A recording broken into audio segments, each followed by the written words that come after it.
Hi, it's important to me to make videos from all the different places that I love, and this is part of the yard in front of the rental cottage that I acquired and added to the little place that I was able to also turn into a really successful vacation rental after going through a horrible divorce, chronic illness, and having lost my career because of that illness.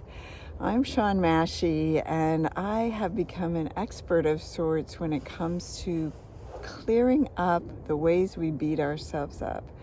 I was the queen of regret, and as such, a lot of pain in my life was created by me going back into any situation and wishing I had done it differently, terrorizing myself, listening to those stories in my head about how it could have been or should have been, and kicking myself in the stomach with that. So some of you have been following this enough to know that there's one main concept behind a lot of the undoing of regret, which is that we don't create our own thinking.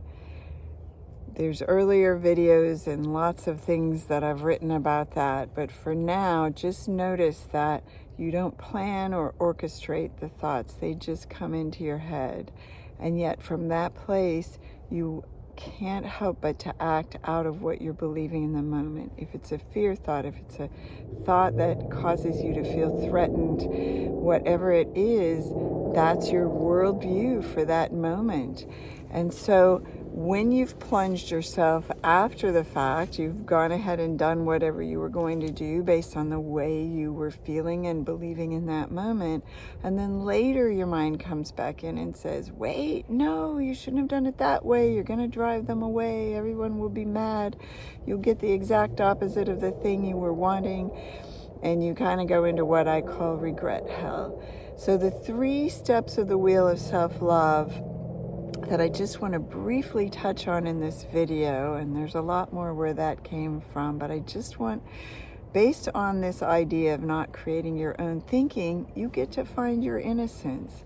You get to see that you were doing the very best you could given what you were believing. And the way you do that is asking yourself these 3 simple questions. The first is, what was I thinking? And I don't mean the, oh, what was I thinking, that kind of thing where we beat ourselves up. I mean real curiosity. Go back and be with the you that you were in that moment, whether it was 2 minutes ago, 2 decades ago, or childhood. Imagine yourself, be there with you, who you were, what you were dealing with, what you were struggling with, what you were believing in that moment, how you were reacting, how other people were reacting to you, what were they telling you. And given all of that, there's that firing of neurons that creates a thought, and you didn't cause the thought, but in that moment you were believing it, and that's what caused you to act the way you did. And you can go back and find that the thing you did that you're now beating yourself up for, this using hindsight as a cruel weapon of torture, is to find that, yeah, it makes sense. What I did in that moment, given what I was believing and the level of whatever I was feeling, made complete sense, and you can forgive yourself. But then you may still fear what's going to come of those actions, or have stories about what you've created or who you hurt and how badly things are going to go. So step 2 of the wheel of self-love is, what am I fearing now? What is that fear story or that angry at myself story that caused me to go into regret, even though I did the best I could?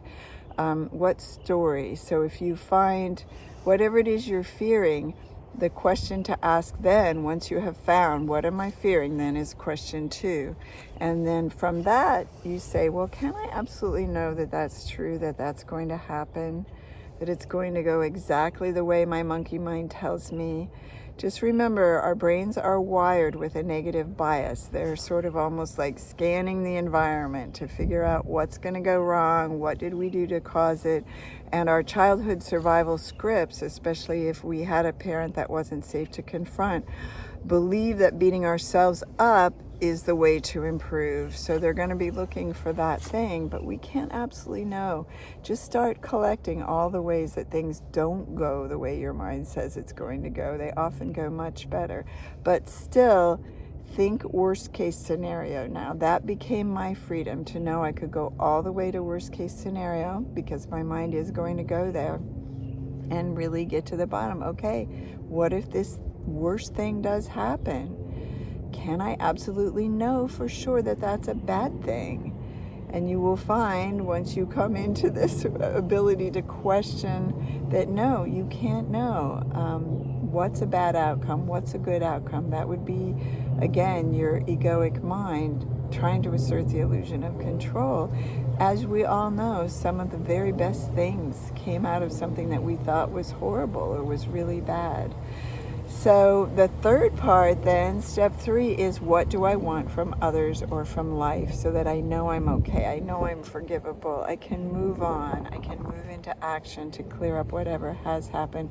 But first, to forgive yourself, to give yourself whatever it is you feel you need from others or life. So if you want people to understand that you did the best you could, you want them to forgive you, you want them to be not mad at you, you want your bank account to have enough money, then you give all of that to yourself.